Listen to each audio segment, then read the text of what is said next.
High PWD aspirants of NEET 2025 और जिन PWD बच्चों ने अपने नीट के रजिस्ट्रेशन के दौरान अपना डिसेबिलिटी सर्टिफिकेट या यूडीआईडी ना अपलोड करके कुछ और अपलोड कर दिया है, कोई स्लिप अपलोड कर दी है, कोई ओपीडी का पर्चा अपलोड कर दिया है, कोई डॉक्टर की हैंड रिटन कोई पेपर अपलोड कर दिया है, ठीक है, और कुछ भी रैंडम एक डिसेबिलिटी परसेंटेज उन्होंने डाल दी है। देखो, आपका फॉर्म तो रिजेक्ट नहीं होगा, लेकिन आप ये बात याद रखना कि एडमिशन टाइम पे क्रॉस वेरिफिकेशन में ये चीज़ आपके अगेंस्ट चली जाएगी, ठीक है।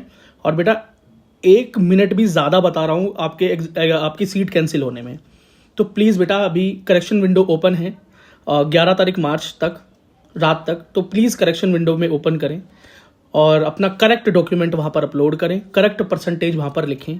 और अगर आपके पास ये सब नहीं है तो आप SVP इंस्टीट्यूट या मुझसे कांटेक्ट कर सकते हैं हमारे इंस्टाग्राम पेज पर, ठीक है, वहाँ पर मैं आपकी प्रॉपर हेल्प कर दूंगा। लेकिन ये गलती मत करना कहीं आप पूरी मेहनत करें और एंड टाइम पर आकर आपका सपना जो है वो आपकी छोटी सी गलती की वजह से रह जाए, ठीक है। Okay, all the best.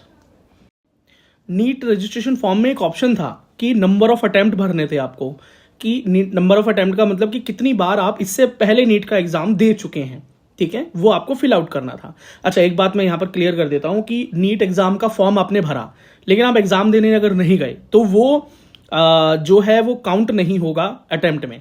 Attempt तभी काउंट होता है जब फॉर्म भरने के बाद एग्जाम देने आप जाते हैं। तो आप जितनी बार एग्जाम देने गए थे, कई बच्चों ने इस नंबर ऑफ अटेम्प्ट वाले सेक्शन को बहुत लाइटली लिया, ठीक है, और वहां पर बस कुछ भी रैंडमली डाल दिया है, किसी ने 1 किसी ने 2, कुछ नहीं पता, या किसी को पता था तो भी जानकर भी कुछ लोगों ने गलती की है। पता नहीं क्यों उनको लग रहा है कि नंबर ऑफ अटेम्प्ट में सही बता दूंगा तो हो सकता है मेरे अटेम्प्ट खत्म हो जाएंगे और आगे जाकर मुझे दिक्कत आएगी। तो ऐसा कुछ होने वाला तो है नहीं। पर अगर नीट फॉर्म के अंदर आपसे कोई इन्फॉर्मेशन मांगी जा रही है तो वो ये सोचकर नहीं मांग रहे हैं आपसे इन्फॉर्मेशन कि आप वहां पर गलत इन्फॉर्मेशन देने वाले हो, ठीक है। वो होप करते हैं कि आप राइट इन्फॉर्मेशन उन तक पहुंचाओगे, और आपको लगता है वो पता नहीं लगा पाएंगे, तो आपकी आधार कार्ड की डिटेल्स ही काफ़ी हैं एनटी की वेबसाइट में अपने आर्काइव में चेक करने के लिए, या आपका नाम और आपके डेट ऑफ बर्थ या आपका 10th का जो रोल नंबर है इनफ है एनटीए के लिए आपकी पूरी डिटेल बाहर निकालने के लिए, ठीक है। वो 1 मिनट भी ज़्यादा बता रहा हूँ, 1 मिनट से भी कम का समय लगेगा आर्काइव में से आपकी डिटेल निकालने में कि कितनी बार आप नीट फॉर्म भर चुके हैं और कितनी बार आप एग्जाम में अपीयर हो चुके हैं, ठीक है। आपकी वीडियोग्राफी से लेकर आपके थंब इंप्रेशन, आपकी फोटोग्राफ, सारी चीज़ें वहाँ पर अवेलेबल है। तो क्यों आप यहाँ पर गलत इन्फॉर्मेशन भर रहे हो? और कई लोग कमेंट में बोल रहे थे कोई फर्क नहीं पड़ता।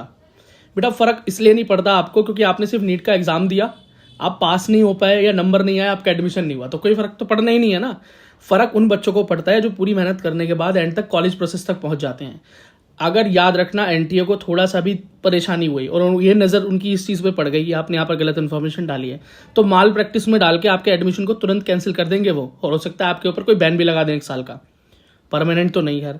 तो क्यों आप जानबूझ के ये गलतियां कर रहे हो? करेक्शन विंडो भी खुला हुआ है 11 मार्च तक रात 11:50 तक, तो प्लीज़ करेक्शन विंडो का लाभ उठाएं और फ्री ऑफ कॉस्ट, कोई पैसा नहीं लग रहा है इसमें। आप लॉग इन करें एप्लीकेशन और रोल अपने पासवर्ड से एप्लीकेशन, और वहाँ पर जाकर इस नंबर ऑफ अटैम्प्ट को ठीक करें अगर आपने गलत कर दिया है तो, ठीक है ना। याद रखना बेटा, एनटीए ने अगर कोई ऑप्शन वहाँ रखा है, कोई जानकारी अगर वो आपसे चाहते हैं तो वो अपेक्षा कर रहे हैं कि आप करेक्ट इन्फॉर्मेशन वहाँ पर दोगे, क्योंकि जब आप सारी चीज़ें सबमिट करते हैं तो आपसे नीचे जाकर एक क्लिक करवाया जाता है कि जितनी भी इन्फॉर्मेशन मैंने ऊपर दी है वो बिल्कुल करेक्ट है। अगर नहीं तो मैं लाइबल हूँ, या आप हमारा एग्जामिनेशन या मेरा एडमिशन तक कैंसिल कर सकते हैं, ठीक है। तो आई रिक्वेस्ट ऑल, चाहे आपकी कोई भी आपको ये सलाह दे रहा हो कि कोई फ़र्क नहीं पड़ता, बेटा हो सकता है कि आपके साथ ये फ़र्क पड़ जाए, ठीक है। और इससे आपके एग्जाम में क्वालिफिकेशन में कोई कमी नहीं आने वाली, क्योंकि अगर आपको लग रहा है कि नंबर ऑफ अटेम्प्ट कभी आगे आ जाएगा और यहाँ पर मैं गलत भर दूँ तो कम भर दूँ तो मैं पता नहीं चलेगा तो बेटा इतना ये सिस्टम इतना बकवास या इतना बैकवर्ड नहीं है कि आपके सिस्टम आपके प्रीवियस अटेम्प्ट के बारे में वो जान नहीं पाएंगे आपसे बिना पूछे, ठीक है। So all the very best, thank you. कई बच्चे मुझसे पूछ रहे हैं कि भैया अगर हम हिंदी चूज़ करें as a language of NEET examination तो क्या पेपर हमें बाय लैंग्वेज में मिलेगा? यस बिल्कुल, आपको हिंदी के साथ साथ इंग्लिश में भी पेपर देखने को मिलेगा। अच्छा, ये ऑप्शन 2 बच्चों के लिए फ़ायदेमंद है जिन्होंने हिंदी से पढ़ा हुआ है 11th-12th। अगर आपने हिंदी से नहीं पढ़ा हुआ और आप बस हिंदी इसलिए चूज़ कर रहे हैं कि आपको इंग्लिश के साथ साथ हिंदी के क्वेश्चन भी पढ़ने को मिल जाएंगे, तो आपकी हेल्प हो जाएगी, आप क्वेश्चन को ज़्यादा बेहतर तरीके से सॉल्व कर पाएंगे। पर सच तो ये है कि आपने 11th क्लास में केमिस्ट्री, बायोलॉजी, फिजिक्स जो है हिंदी में पढ़ी ही नहीं, तो वर्ड्स का आप मतलब जानते ही नहीं, ठीक है। क्वेश्चन ये कोई बेटा हिंदी का पेपर तो है नहीं, ठीक है, जहां पर कुछ हिंदी में पढ़कर आप उसकी ट्रांसलेशन पढ़ लोगे और आपको चीज़ें समझ में आने लगेंगी, बल्कि आपका समय ज़्यादा जाएगा यहाँ पे, ठीक है। जहां पर आप इंग्लिश का क्वेश्चन पढ़ते हैं उसी पर फोकस करते हैं और सॉल्यूशन की तरफ जाते हैं।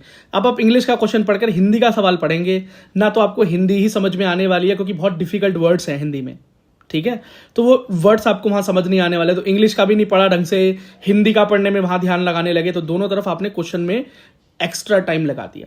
इतना टाइम नहीं है इस बार आपके पास एग्जाम में। आपको पता है कि पिछली बार जो सेक्शन बी की वजह से आपको एक्स्ट्रा टाइम मिल रहा था वो हट चुका है। अब 180 क्वेश्चन 180 मिनट है, जिसके अंदर थंब इंप्रेशन भी देना है, शीट भी भरनी है, इन्विजिलेटर भी आ रहा है, सारे काम हो रहे हैं, तो कम से कम 20, 25, 30 मिनट तो आपके वो खा ही जाएगा। 150 मिनट में आपको 180 क्वेश्चंस करने हैं। उसमें भी आप हिंदी सिर्फ इसलिए चूज कर रहे हो कि हो सकता है मैं हिंदी में पढ़ लूँ तो मुझे समझ में आ जाएगा। बच्चे, अगर आपने नहीं पढ़ रखा ना, तो कितना ही हिंदी पढ़ लेना, कितना इंग्लिश पढ़ लेना, आप सही आंसर नहीं दे पाओगे। पढ़ रखा होगा तो इंग्लिश में भी दे पाओगे, और नहीं पढ़ रखा हो तो हिंदी में भी नहीं दे पाओगे, और हो सकता है गलत और कर दो, ठीक है। तो इन चीज़ों को ध्यान करके आप यूज कर सकते हैं। और याद रखना, जिन्होंने पहले इंग्लिश चूज किया हुआ है और वो हिंदी चूज करना चाहते हैं बाय लैंग्वेज के लिए, किसी के लिए मैं बस अब क्लियरिटी दे रहा था, तो आप बेटा अपने करेक्शन फॉर्म में लैंग्वेज सिलेक्ट कर सकते हैं, आप हिंदी में अपना पेपर मांग सकते हैं, कोई दिक्कत नहीं, ठीक है। कोई पैसा नहीं लग रहा है इस चीज़ का। All the very best, thank you. Hi NEET aspirant, तो नीट करेक्शन विंडो में कौन से ऐसे ऑप्शंस हैं या कौन से ऐसी चीज़ें हैं जो आप ठीक नहीं कर सकते, नहीं करेक्ट कर सकते, ठीक है। इन चीज़ों को लेकर बहुत बच्चे सवाल पूछ रहे हैं कि भैया ये हो सकता है नहीं हो सकता, तो मैं क्लियर कर देता हूँ। एक तो आपका नाम आप नहीं चेंज कर सकते, आपकी डेट ऑफ बर्थ आप नहीं चेंज कर सकते, आपका मोबाइल नंबर, आपका ईमेल एड्रेस आप चेंज नहीं कर सकते, ठीक है।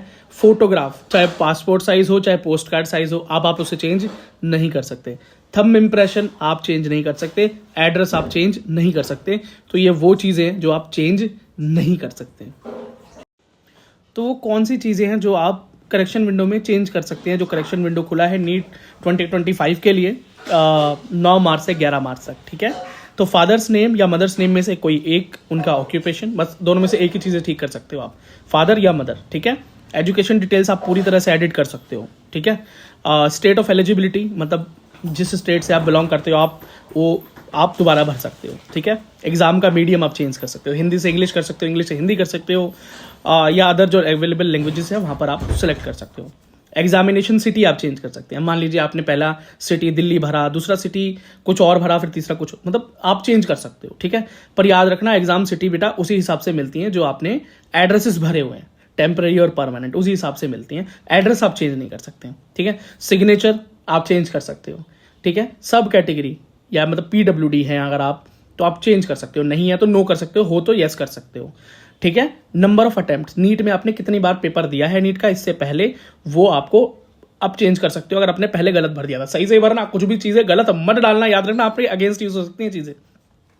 या आप अपनी कैटेगरी और कास्ट चेंज कर सकते हो, जनरल से OBC हो सकते हो, EWS SC ST OBC, या वहाँ से आप नॉर्मल जनरल में या किसी और अदर कास्ट में जा सकते हो अगर आपने गलती से भर दिया तो यही चीज़ें हैं जो आप चेंज कर सकते हैं। बहुत बच्चे पूछ रहे हैं भैया कि सिग्नेचर जो है मैंने ब्लू पेन से कर दिया, क्या मेरा नीट एप्लीकेशन फॉर्म रिजेक्ट हो जाएगा? बिल्कुल नहीं, ठीक है। आपका नीट का एप्लीकेशन फॉर्म रिजेक्ट नहीं होगा। अगर NTA को लगेगा कि आपने जो ये ब्लू से सिग्नेचर किया है ये ठीक नहीं है, उन्हें ठीक करना चाहिए, तो आपको पहले मेल करेंगे। जो भी मेल एड्रेस आपने डाले हैं वहाँ पर NTA की तरफ से आपको मेल आएगा, सीधा रिजेक्ट नहीं होगा फॉर्म, मेल आएगा, और मेल आने के बाद वो आपसे बोलेंगे कि इस चीज़ को करेक्ट कर दें, या ऑप्शन आपको देंगे तो आप उसको करेक्ट कर सकते हैं। फॉर्म रिजेक्ट नहीं होगा, वो आपको एक ऑप्शन देंगे, पर ऐसा होगा भी नहीं। अगर आपने ब्लू से किया है सिग्नेचर, कोई दिक्कत नहीं है, रिजेक्ट नहीं होने वाला है, ठीक है। बच्चे मुझसे पूछ रहे हैं, बहुत से कमेंट हैं कि भैया थंब इंप्रेशन गलत हो गया है या ब्लर हो गया है, साफ नहीं हो पाया है, मैंने गलती कर दी है भैया, तो अब क्या मेरा फॉर्म रिजेक्ट हो जाएगा? तो बिल्कुल आपका फॉर्म रिजेक्ट नहीं होगा। अगर NTA को कोई प्रॉब्लम नज़र आएगी, खैर जो कि नहीं आएगी मुझे पता है, अगर आ गई तो वो आपको पहले मेल करेंगे कि आप प्लीज़ इसे करेक्ट कर लें, ठीक है। और अगर उस मेल का आप रिवर्ट बैक नहीं करते हैं या फिर वो एक्शन नहीं कर लेते जो कि वो बोलता है, तो रिजेक्ट होगा, पर वो मेल भी आपके पास नहीं आएगा। क्यों? क्योंकि नीट का जब एग्जामिनेशन सेंटर आप जाते हैं तो वहाँ पर आपके थंब इंप्रेशन दोबारा से लिए जाएंगे, सारे फिंगर्स के, ठीक है। तो दोबारा से आपके थंब इंप्रेशन होंगे वहाँ पे, तो कोई दिक्कत होने नहीं वाली है। वहाँ पे आपका आधार कार्ड का बायोमेट्रिक भी हो जाएगा और आपकी वीडियोग्राफी भी हो जाएगी, तो फिर ये चीज़ें बहुत पीछे रह जाएंगी, ठीक है। तो इस चीज़ को लेकर आपको परेशान होने की जरूरत बिल्कुल भी नहीं है। बहुत से बच्चों का सवाल है कि भैया हमने अपनी कास्ट या कैटेगरी सर्टिफिकेट जो है, जैसे EWS SC ST OBC NCL certificate पुराना डाल दिया है, पिछले साल का डाल दिया है, कुछ महीने पहले का डाल दिया है, 5-6 साल पहले का डाल दिया है, तो क्या होगा, मेरा फॉर्म रिजेक्ट हो जाएगा, रिजर्वेशन नहीं मिलेगा? ऐसा कुछ नहीं है, आपको रिजर्वेशन मिलेगा और आपका फॉर्म भी रिजेक्ट नहीं होगा। लेकिन जब आप काउंसलिंग के लिए जाएंगे, नीट रिजल्ट के बाद काउंसलिंग के लिए जाएंगे, एडमिशन प्रोसेस के लिए जाएंगे 1 अप्रैल के बाद, ठीक है, तो जुलाई एंड में आपका ये प्रोसेस चलेगा 2025 में। तो 1 अप्रैल के बाद आप ये डॉक्यूमेंट जरूर रिन्यू करा लेना। ईडब्ल्यूएस है तो रिन्यू करा लेना, ओबीसी एनसीएल है तो रिन्यू करा लेना, एससी एसटी का तो होता नहीं है, ठीक है, तो इनको रिन्यू करा लेना। जब आप इन्हें रिन्यू करा लेंगे तो वो रिन्यूड डॉक्यूमेंट जो है आपके काउंसलिंग में लग जाएंगे और आपके एप्लीकेशन फॉर्म में जो डॉक्यूमेंट लगे हुए हैं उससे फिर कोई फर्क नहीं पड़ेगा, तो आपको डरने की जरूरत बिल्कुल भी नहीं है। धन्यवाद। नीट के करेक्शन विंडो में करेक्शन करने के बाद बच्चे जो अपना करेक्शन कर रहे हैं, जो भी उनकी गलतियां हुई पीडब्ल्यूडी में, सिग्नेचर में, नंबर ऑफ अटेम्प्ट में, कैटेगरी में, एग्जामिनेशन सेंटर में, मीडियम में, एजुकेशनल डिटेल्स में, स्टेट ऑफ एलिजिबिलिटी में, फादर या मदर के नेम में, उन गलतियों को ठीक करने के बाद जब बच्चे फाइनल सबमिट कर रहे हैं तो जो कन्फर्मेशन पेज है वो डाउनलोड नहीं हो पा रहा है। और ये सबका ही प्रॉब्लम है कि कन्फर्मेशन पेज नहीं हो रहा डाउनलोड, लेकिन कई बार सीधा प्रिंट का ऑप्शन आ रहा है, ठीक है। तो आपके घर में अगर प्रिंटर नहीं है तो साइबर कैफे चले जाना, वहां से कन्फर्मेशन जो है सीधा प्रिंट का ऑप्शन आ रहा है, तो प्रिंट करके निकाल सकते हो। अब बच्चे कह रहे हैं कि नहीं भैया मैंने तो फोन से कर लिया, घर पे कर लिया, वहां प्रिंटर तो था नहीं, सोचा डाउनलोड कर लेंगे, पीडीएफ फॉर्म में पड़ा रहेगा। तो एक्जैक्टली ऐसा है कि अगर नहीं हुआ है ना डाउनलोड तो दिक्कत करने की जरूरत नहीं है, क्योंकि ज्यादातर बच्चों को नहीं हुआ है, मोस्टली बच्चों को नहीं हुआ है, तो आपको डरने की जरूरत नहीं है। आप बस, आपका अगर फाइनली हो गया था, आपने सबमिट कर दिया था तो वो करेक्ट हो चुका है, आपको अब डरने की बिल्कुल भी जरूरत नहीं है, बिल्कुल मत डरना, ठीक है। और एक बार अपनी एप्लीकेशन में लॉगिन करके देख लो कि अब आपकी जो कैटेगरी है वो अब क्या शो हो रही है, ठीक है, और वो चेंज हो चुकी होगी, ठीक है। Okay, all the best. यदि ये कंटेंट आपको रिटर्न फॉर्म में चाहिए तो हमारे Telegram, Instagram and WhatsApp group पर फ्री ऑफ कॉस्ट ये अवेलेबल है। और इसके अलावा और भी important cut offs and important data regarding NEET और रिगार्डिंग जेई और जो भी आपके लिए इंपॉर्टेंट डेटा वो free of cost and updates हमारे सोशल मीडिया पर अवेलेबल है। तो जाइए, उनका लिंक इस वीडियो के डिस्क्रिप्शन में है। टेलीग्राम, इंस्टाग्राम एंड व्हाट्सएप और फेसबुक को जाकर ज्वाइन कर लीजिए। आप वहां पर अपनी क्वेरी भी हमसे पूछ सकते हैं, आप अपने सवाल भी वहां रख सकते हैं। बाकी वीडियो को लाइक, चैनल को सब्सक्राइब करना ना भूलें। और यदि आप मुझसे पर्सनली जुड़ना चाहते हैं तो मेरा नाम है विक्की सिंह और द विक्की सिंह नाम से मेरा इंस्टाग्राम हैंडल है, जिसका लिंक भी इस वीडियो के डिस्क्रिप्शन में, वहां भी आप मुझसे जुड़ सकते हैं। और जाते हुए, यदि आप एज ए मेंबर हमसे जुड़ना चाहते हैं, क्योंकि मेंबर होने के बहुत से फायदे हैं, जैसे कि members only video, members only live chat, members के अर्ली रिप्लाईज होते हैं उनके कमेंट्स के, उनके मेल के, और फोन सपोर्ट भी है। और इवन अगर आप पीडब्ल्यूडी कैंडिडेट हैं तो पीडब्ल्यूडी कैंडिडेट्स के लिए तो अलग से गोल्ड मेंबरशिप के ऊपर पीडब्ल्यूडी प्रोग्राम चल रहा है, जिसके लिए आपको गाइडेंस दी जाती है कि किस तरह से आप इस बार अपने फिजिकल वेरिफिकेशन को, जो क्रॉस चेकिंग होती है आपके एडमिशन से पहले, को पास कर सकते हैं। उसके लिए आपको ज्वाइन बटन पे क्लिक करना है, जो कि सब्सक्राइब के बगल में है, और उसका लिंक भी इस वीडियो के डिस्क्रिप्शन में, वहां से भी आप क्लिक करके ज्वाइन कर सकते हैं। चलो मिलते हैं आपसे अगली वीडियो में, धन्यवाद।